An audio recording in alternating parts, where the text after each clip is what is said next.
Hi, I'm Malika Bilad filling in for Femi Oke, and you're in the stream. Today, a utopia where everyone gets paid. Switzerland may scrap its anti-poverty programs and replace them with an unconditional basic income.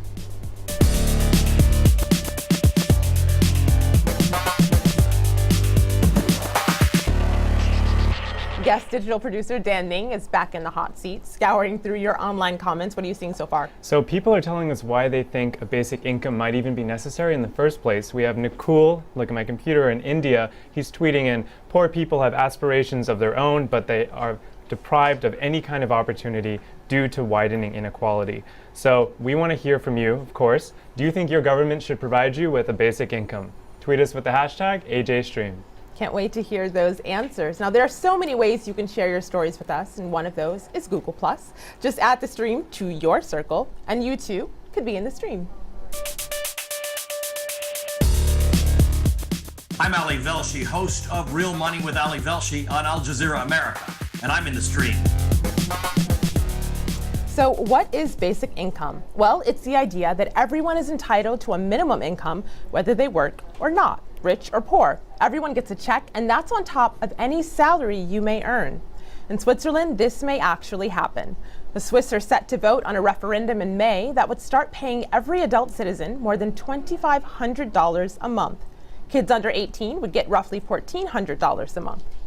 Now, you might be thinking, free money sounds great, I'm moving to Switzerland, but before you pack your bags, look at the cost of living difference between Zurich and New York. I pulled up a few graphics on my screen here. In New York, a pair of jeans, this is Levi's, $56. In Zurich, it's $151. McDonald's combo meal, fries and a Big Mac and a Coke. In New York, it's $7. In Zurich, it's $14.75. And this one is really astonishing. A chicken breast, a kilo. In New York, it's $8.25. In Zurich, it is $34.67. These facts are via numbeo.com. So the premise behind basic income is to even that playing field while getting rid of traditional welfare. Advocates say it makes those dollars more valuable both to the recipient and to the economy because it gives the consumer choice on how to spend it. But is it sound policy? Here to help us answer these questions, we have, via Skype from Basel, is Enno Schmmidt, co-founder of the Basic Income Switzerland.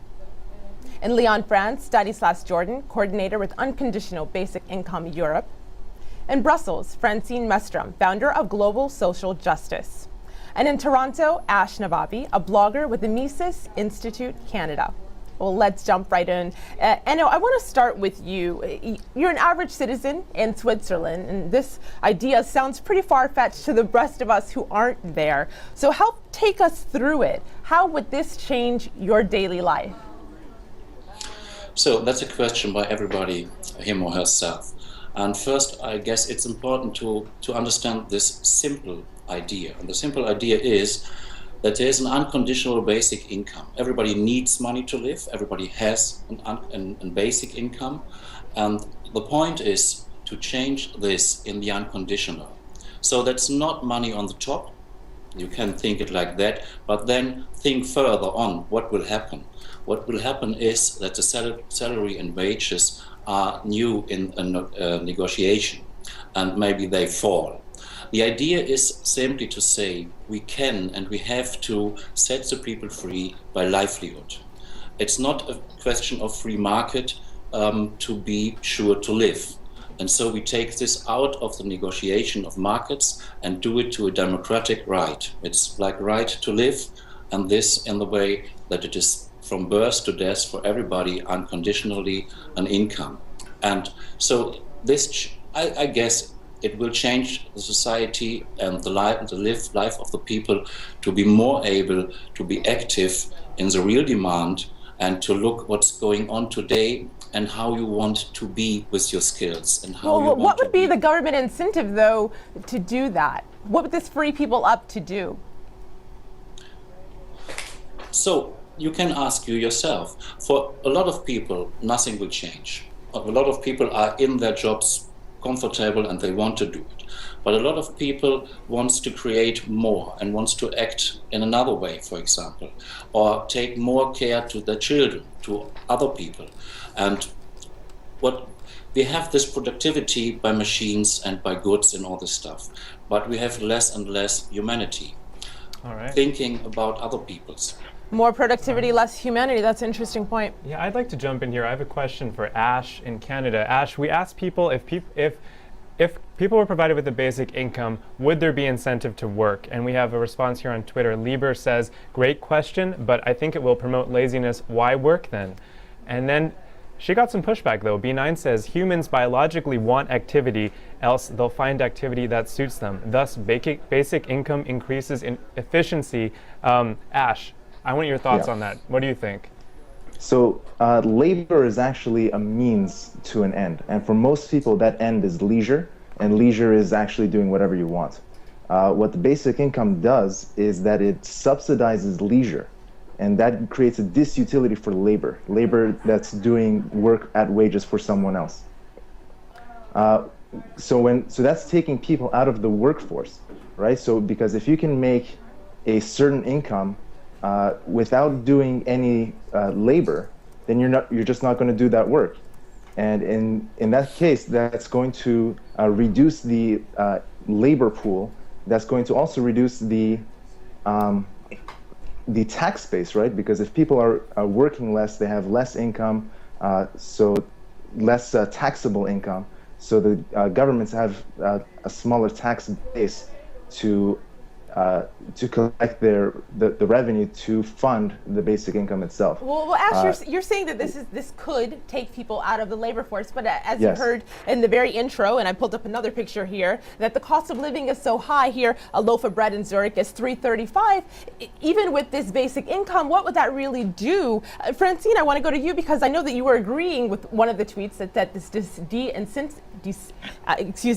takes away the will and the want to work. No, I do not believe that all people want to work. We may have to redefine work. That is possible. But all people want to make a useful living. All people want to give meaning to their lives. So I do not think it is a disincentive for work. But my main problem with basic income, and something that I really do not understand, is that if you want to eradicate poverty, then why do you give money to the rich? This is something that I really do not understand. I am all in favor of a basic income for poor people who cannot make a living on the labor market. But I'm absolutely against giving money to rich people or non-poor people. And that is something I really cannot understand, how this reasoning of giving money to people who do not need it. That's a good question, Francine. Actually, let's bring Stanislas into this conversation. Stanislas, what do you have to say to that? Well, there's a famous saying in the basic income history is that it's better to give money for the rich as well as the poor, because then the rich cannot deny that we're also giving money to the poor. Because right now, when you have benefits and anti-poverty schemes that are targeted to the poor, it's too easy for the system, for the mainstream, for the politician to say, okay, look, we are spending too much on the poor. We are giving them too much money and they are not making any efforts. And with the basic income, the idea is that no one can say you don't deserve this basic income because they will also get it. Everyone is equal, so it's a fair system to me. There's no way people can deny that other people have this right. It's like the voting right, everyone has the right to vote, and it's nothing. No one is saying anything against that. Another point I want to bring is that. Sorry to interrupt you, but of course, part of your point, you're saying that everyone would get it, rich and poor. Then people are going to wonder, where is all this money coming from? And actually, I have an answer to that. There's this video on my screen here. This is on YouTube, and it's from Revenue de Base. Have a look at this. How do we finance it? Easy.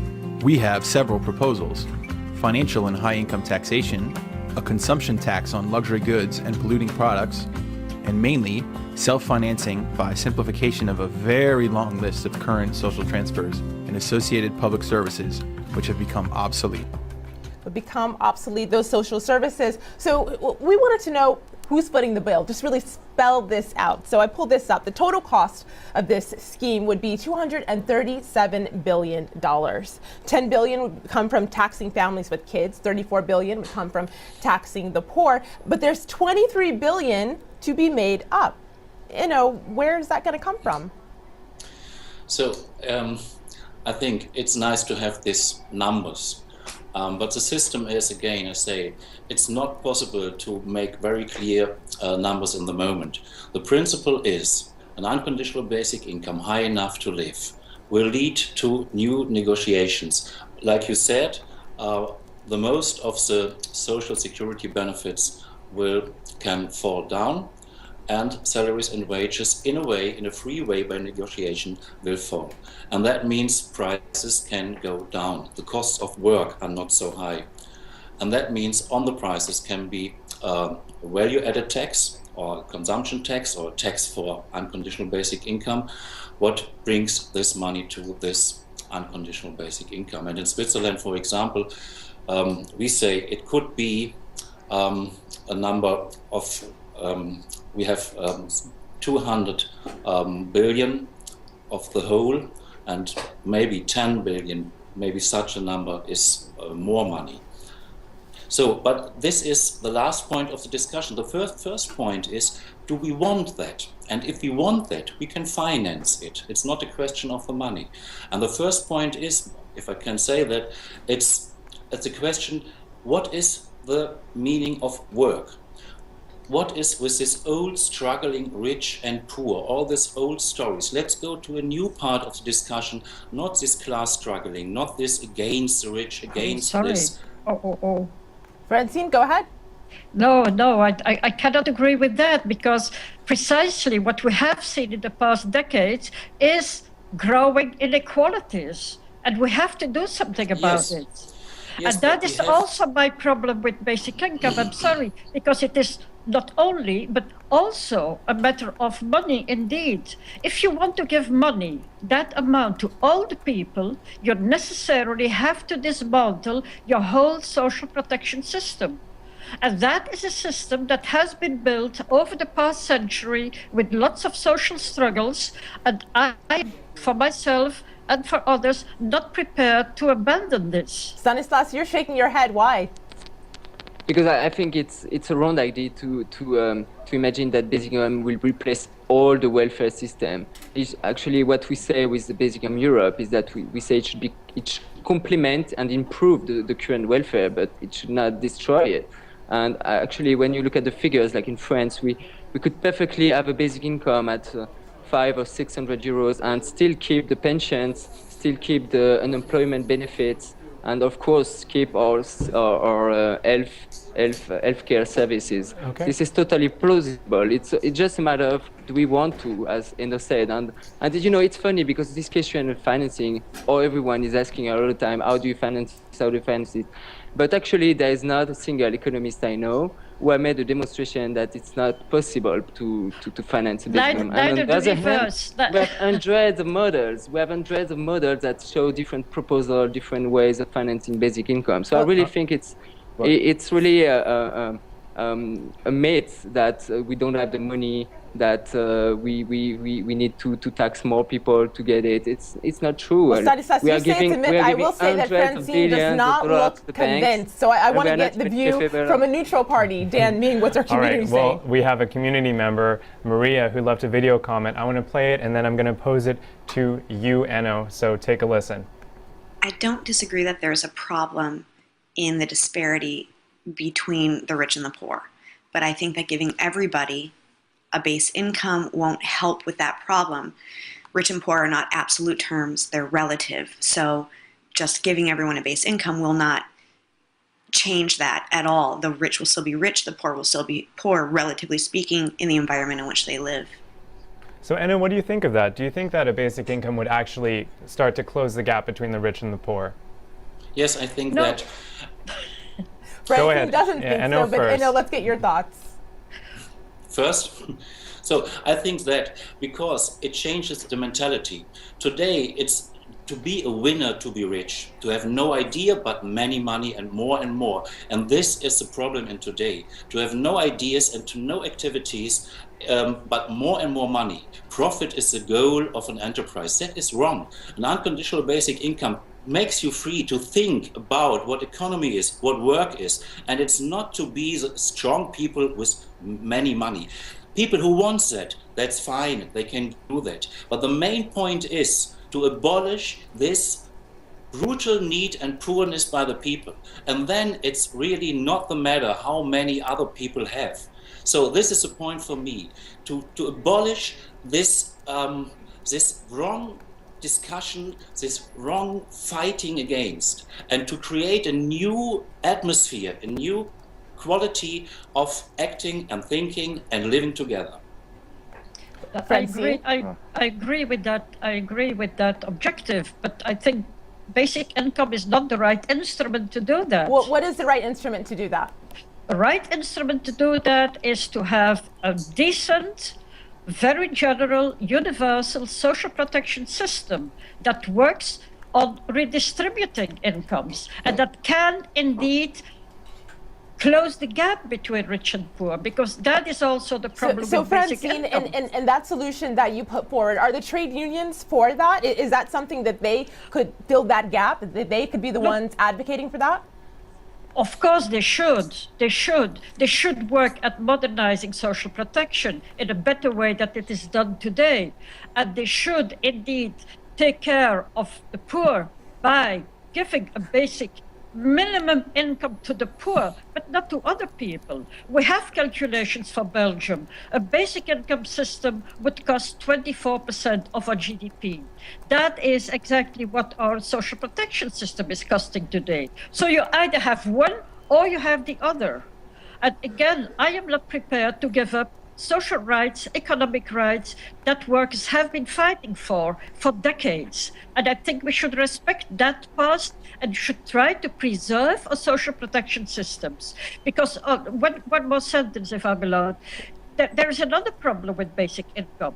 If you have, let's say, a wage of 2,000 euros, and tomorrow you will get a basic income of 1,000 euros, you will not have 3,000 euros in total, because your employer will not pay 2,000 euros anymore, but only 1,000 euros. Well, actually, that raises an interesting point. I want to bring Ash in here. Does that, do employers feel the need then, or will they feel the need to not have to pay their employees as much money because they know that they'll be getting this money?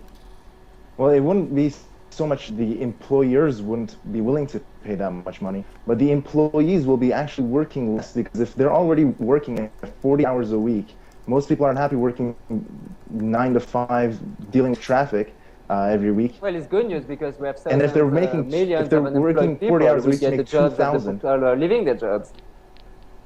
If they're I'm saying if people leave their jobs, there are many jobless people who will take them. It's no worry about that. No, but those jobless people don't have the same experience as the people who are working there. They're going to have different productivity. And not to mention that all these estimates based on the costs of the basic income are based on people working the same amounts of hours as they're working now. All right. But people are going to work less. If someone's making 2,000 euros or dollars a week, and then all of a sudden they're getting an extra 1,000. Okay. Ash, would you work less? Yeah. We're saying people, but let's say I would you work less? Yeah, why not? Good for you. But who wouldn't, right? if you have to work 40 hours a week to make a certain income. Is that a millennial thought? Do you think the older generations will think the same thing? Or would that work ethic kick in? Right?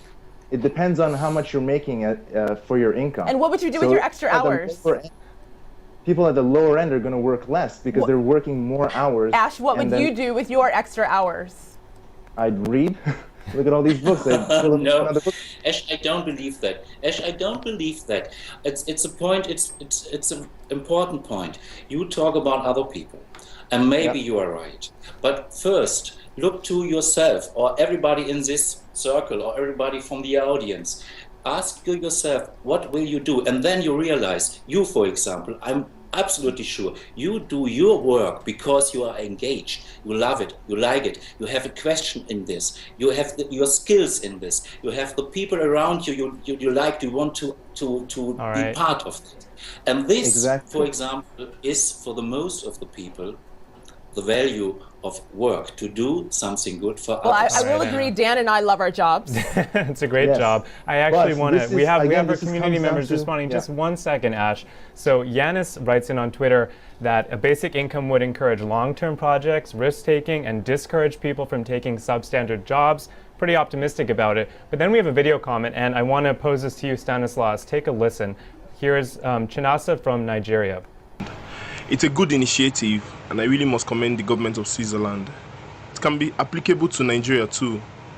Just it takes political will. It's really going to go a long way in reducing poverty in the land and bridging the gap between the rich and the poor. So Stanislas, what do you think about this? How do you get the political will for support for a basic income? I know you're working on this in the EU right now. How do you generate the political will? Well, for example, like the Swiss last year, we made a petition, an initiative that got more than 300,000 signatures. So that was a way to levy people and to levy the numbers and to show that we are not just a few numbers. Many people know now about basic income. But this question is interesting because earlier in the show, it was said, okay, would you like your government to give you the basic income? But it's not like that. It's not the state. We don't ask the state or the government to give us money. We, the people, we ask ourselves that we want to give each other a basic income because we all think that we all be better with each other. We can live better with each other if we all have this safety, this financial security. So it's really a matter of building a citizen movement, a huge citizen movement. That's for sure. It's a long way to go to build such a movement, but we are doing it, and we are not ready to stop. Well, Enno, your honest answer, because after hearing the arguments for and against, what do you think is going to happen? Will this measure actually pass? Let's say me one word. It's important for me to say that it is bounded and combined by democracy. It's not that it has to come from the government, it has to grow up by the population. And in Switzerland we have these instruments for people initiative, democratic instruments, and the people is a commissioner of the government. 100,000 signatures means it is legally bounded, it's not an opinion toll, and this way is important that it comes from the discussion in the population, and it is a process. To realize it's a process, it's not a case what we want to arrive, but a process by building consciousness. And okay, so it's a process, me, but do you think it's going to pass? Once that process is done, will it pass? No, the process will not be Was that a done. no? No, look to the word. We start this in here, and that gave an impulse. And now we are discussing it. Can you give us a time frame? A time frame? A suggested time frame. You mean by this voting, by the referendum? Mm-hmm. Yes. It's from now on 2 or 3 years. The government is looking on it. The ministries are working on it. They are talking with us. And then they will say, it's not good to have an unconditional basic income, vote no. And we will write, it's great, vote yes. And this comes to a referendum, and that is in 2 or 3 years. 2 or 3 years, it's kind of a long time, but we will check back in just to see what's happened and the conversations in the meantime. What's the community saying to One give us a last wrap tweet up? from the community. Nick in London says, the problem in many developed countries is insufficient demand for labor. Basic income can guarantee a basic standard of living. So we're seeing a lot of support for this idea. And we could talk about standards of living in our post show. But unfortunately, that's all the TV time we have for now. So thanks to our guests. Now on the next show, it's been more than 30 years since Myanmar's conducted a census. But could a clearer picture of the country's ethnic makeup worsen already tense relations there? Stay with us. The post show is next at stream.aljazeera.com. We'll see you finish this fascinating conversation online.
Welcome back.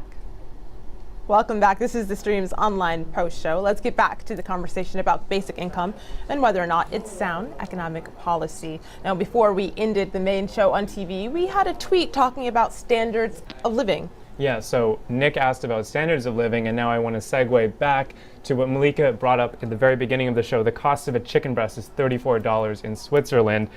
Isn't this about the cost of living? Here we have a tweet from Francois. He says, should a solution to such problems be about basic income or actual reduction of the cost of living? Francine, I want your thoughts on that. Do you think that it's better to address the cost of living?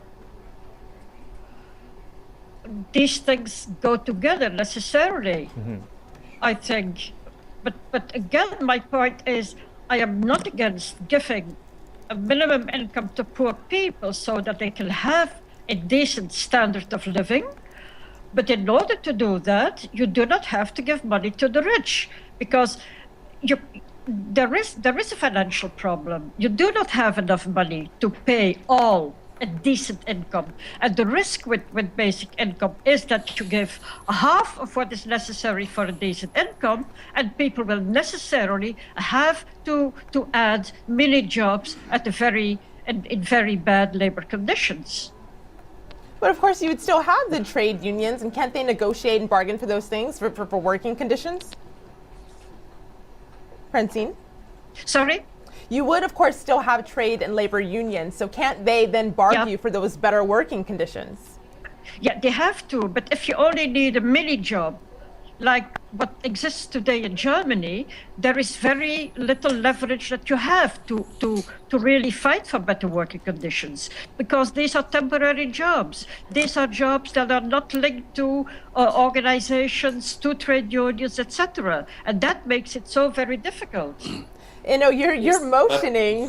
What are you thinking? Yes. Yeah, because with an unconditional basic income, then you are strong enough to negotiate yourself and to look to good job conditions, and you are free to say yes or no. And this system, it's not to abolish all this social system by an unconditional basic income, but a lot of it's not longer necessary. And this brings the power to the people to do on the same level with the employees, with the other people, to negotiate better conditions, more responsibility, more free places, and so on. And this is new. It's not an old system. It's not this, we are one community. We are not rich and poor. We are one community, and we want to make it better. On that question of one community, Enno, I'd like to ask Stan a question. We have a tweet here from Peter. He says, basic income will benefit entrepreneurs, but only legal citizens. We live in a global village. Where do migrant workers fit in? Enno, you're advocating for this in the EU. What about non-EU citizens living in the EU? Oh, no, sorry, Stanislas. I'm asking you, Stanislas. We can get your answer after Stanislas. First of all, I want to address the question of immigration. People say, okay, if France is basic income, everyone's going to immigrate in France. But first of all, it's not true that people do this welfare tourism thing. It's really not true, because actually when people leave their own country, they first leave their family, they leave their relatives. They are living why? Not just because they might get rich in France. They are living because they must live, because they are in a condition where the political system is corrupt, is dangerous for themselves. So Stanislas, what will they be getting basic income in your vision? Well, in our vision, obviously we have to know the people. They have to have a social security number somewhere. So they must. At some point, they must fill in some forms, and maybe they must be a legal resident. That's, in pragmatic terms, that's the only way you can do it. Obviously, if you have people who just come in your country, you don't even have their name somewhere, you cannot give them a basic income. Enno, you wanted to say something? Yes, a lot of points. But can I ask Ash a question? Please do. Yes. Ash, you said the people will become more lazy, for example. I didn't say more lazy, it will be more disincentive to work. Disincentives, but look, incentives is an incentive and not compulsion. And the level of livelihood and to be in fear by your existence is not an incentive, that is compulsion. And you experience by employees? Isn't it people with fear, people who are forced to do things? They are not the most productive people. And the employees, if you are an employer, an entrepreneur, you need people who are motivated, who are really work with you. Isn't that a point? That is a point, but I'd like to make a distinction between forced by circumstance and forced by the actual physical force, as in by threat of violence. So I don't think someone being poor is forced to work the same way as, say, a slave is forced to work. No. In that sense, when someone is, what this creates most, the people who face the most disincentive to work are those at the bottom rungs of society who are making the least in wages and income. So where relatively the basic income is going to be a very large increase of standard of living to them. It's going to represent a very large increase of standard of living. So therefore, they're going to work, or they're going to. Well, Ash, unfortunately, I mean, as we mentioned, it's not going to raise them that much, at least in Switzerland. But I want to take this briefly to Canada. You're in Toronto. There are groups advocating for this in your country. You disagree with that. But what is your solution then? So I believe in a voluntary society. So I think the first best scenario is having voluntary charity, and we've had successful voluntary charities throughout history, starting with churches and non-denominational, non-religious groups. We still have those. Well, whether they're churches or non-religious groups, of course, they also have their own incentives. They have their own agendas. Yes, correct. They have the incentive to get people off of their support, right? Because they have limited budgets to work with. With a government income scheme, there's virtually an unlimited budget. So as big as the tax base, as big as whatever you can take from the people through taxation. I think there's a point that you both miss, Francine and Ash, is that, okay, first you give the basic income at the beginning of the month, everyone gets the check, right? But at the end of the month, someone who is very rich, he reimburses his basic income. So it's neutral for the state. It's neutral from the financial point of view. Of course, that's only if they're putting their money back into the economy. I want to pause that right there because I want to get our community, and they have lots to say on this, Dan. Yes, we have a question here for Enno. So Nicole tweets in, basic income can help, but it all depends on the economic situation of the country, which the poor countries can't afford. So Enno, Switzerland is very wealthy. Is this the kind of solution that only works in a wealthy country? Thank you very much for this question. It comes often. Yeah, Swiss is very rich, but Swiss is, that's a more important point, is a democratic country. And we have this instruments, I say it again, to bring ideas from the population, from the people in law. So there are examples, there are experiments in, for example, in Ochivero. It's a village in Africa with an unconditional basic income. This people, a very low basic income. The result is the people become more entrepreneurial. They break the rules of the former owners there. The pupils are going to school, less criminality, less more healthy, and so on. The examples that it can be everywhere is on the table, and it's not to be very rich country. The money for the people is in there, and mostly it's corruption and other things what makes countries poor. No country is so poor. And the main point for me is it has to come out of the culture of a country. So we can do it in Switzerland, or in Germany they can do it, and we do it in Europe, for example. It has to grow up from the culture of a country, and that is different. But it's not the question of being so economically successful in the way like, for example, Europe. Well, you know, as you're talking, Francine is shaking her head. Francine? Yes, indeed, because I think it is not very, very correct to compare a rich country like Switzerland or Germany or Belgium with an African village where everyone is poor. That is just not correct. You can talk about India and Brazil then. You cannot compare this. You cannot compare this. And there is nowhere have people received enough money for really a decent living. No. nowhere. It's small amounts of money, just like the Bolsa Familia in Brazil, and it helps people. It absolutely helps people, but that is not a basic income. And I would like to add one more. Sure, your last word, though, because we are running out of time. Go ahead, Francine. Yeah, one more argument. This unconditionality is absolutely impossible. I mean, we live in a society, we are citizens. The state has responsibilities towards us, and we have responsibilities towards the state. You can never have unconditional systems. There's always a matter of reciprocity in all systems. Well, Enno doesn't look like he's convinced, but unfortunately we'll have to take that conversation online. That's all the time we have for now. Thanks to all of our guests, Enno Schmmidt, Stanislas Jourdan, Francine Mestrum, and Ash Navabi. Now on the next show, a look at the upcoming census in Myanmar. The country hasn't collected nationwide census data in 30 years. How will it affect relations between ethnic groups? We'll find out. In the meantime, we'll see you online.